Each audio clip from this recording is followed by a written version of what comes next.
If you have ever used the relaxer, you likely experienced some form of hair dryness, thinning, or breakage. But here is the truth, it can actually get better, but not just by using any random that you find around. Today, I'm going to dive into what most people don't realize about hair recovery after relaxer damage. So, we are talking expert tips, lesser known facts, and how to treat your hair the right way to get the results that you want. So let's start by addressing the real issue. Relaxers compromise the protein structure of your hair. The chemical process breaks down the bonds that gives your hair strength and elasticity. So what most people don't realize is that relaxers don't just make your hair look smooth, that they also alter the very nature of your hair over time and weakens it, leaving it vulnerable to several breakage, split ends, and sometimes can be hopeless. So I will guide you on how to restore your hair using these tips that goes beyond just applying products or a lot of things. So most people know that relaxers dry out the hair, but what they don't realize is how deep that damage goes. So relaxers strip away the protective cuticle layer, leaving your hair vulnerable to damage.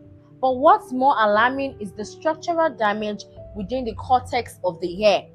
When relaxers break the protein bonds, they reduce your hair's ability to hold on to moisture. And that is why most people notice that their hair feels drier months after relaxing. It's not just a surface issue, it's a deep internal issue and which concerns the hair structure. So this internal damage can be more harder to repair, which is why recovering takes more time, just more than the surface issue. So it is a deep internal compromise to the hair structure.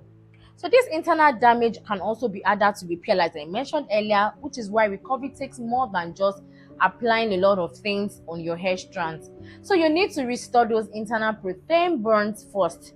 And you can do this with treatment, the right treatment that penetrates deeply into your hair cortex, like silk protein, keratin protein, or amino acid based protein treatment.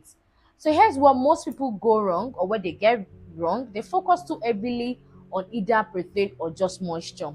The truth is your hair needs both, but in the right ratios. So if you lean too much into protein and you're going to notice your hair feeling stiff and brittle, too much moisture also, your hair will become limp and overly soft, so making it just prone to breakage. So the real secret to healthy hair after relaxer damage is ensuring that you balance the both. And in my own experience, hair that is chemically treated needs you working around the right treatment. So you should alternate between the moisture and the rich deep conditioners, then the protein-based treatment, let's say 2 weeks or bi-weekly, depending on how your hair condition is. Note this, not all protein treatments are equal. Many people use keratin-based protein products, which can be harsh. So look for products that actually contain protein molecules, which can penetrate the hair shaft more effectively without causing buildup. So what most people overlook is when it comes to hair recovery is the health of the scalp. So the scalp is your hair's foundation. If the scalp isn't healthy, hair follicles can grow new, strong, or revived hair. And relaxers can cause scalp dryness or even lead to scalp inflammation, which can also hinder hair growth. So one of the most underutilized ways is incorporating scalp treatment into your hair care routine.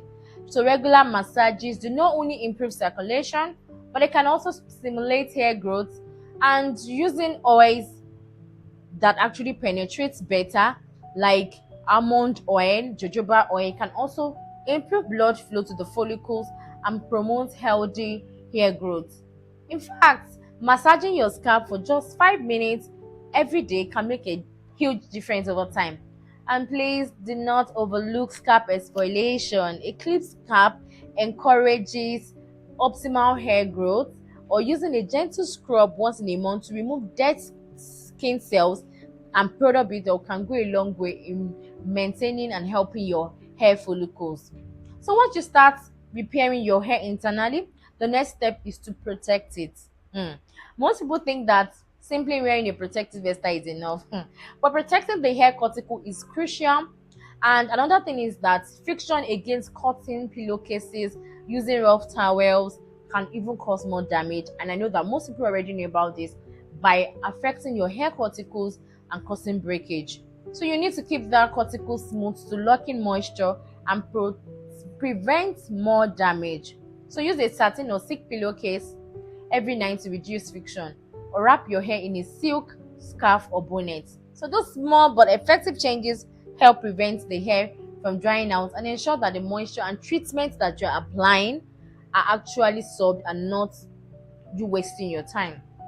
So finally, let's talk about the role of nutrition. Yes, you've heard over time, eat, get your diet right. You've even heard that biotin helps with hair growth. But what you might not know is that your hair needs a balanced mix of vitamins and minerals also to thrive after damage. And your body needs healthy fats like proteins from lean meat and plenty of vitamins, hair and sleep for the production of collagen essentials for hair strength. So a lot of people turn to supplements, but it's true that your diet should be more your main source of your nutrient, not just jumping on supplements. Foods like fatty fish, avocados, leafy grains, vegetables are packed with essential nutrients that directly contribute to healthy hair. If you're struggling to see results, well, a supplement with biotin can also help you, but it is not a miracle cure. It is important that what you eat and what you put into your body matters as what you also apply on your hair. So restoring your hair after relaxer damage isn't a great fix. It is a long-term commitment, but if you apply the right treatment, protect your hair as you should, and nourish it from the inside, your hair would recover and thrive once again. So these are the techniques I recommend to all my clients, and I can tell you that this works. So if you've tried any of these methods, let me also know in the comment section and how your hair responded. You are on your way to healthy and stronger hair. See you on the next one.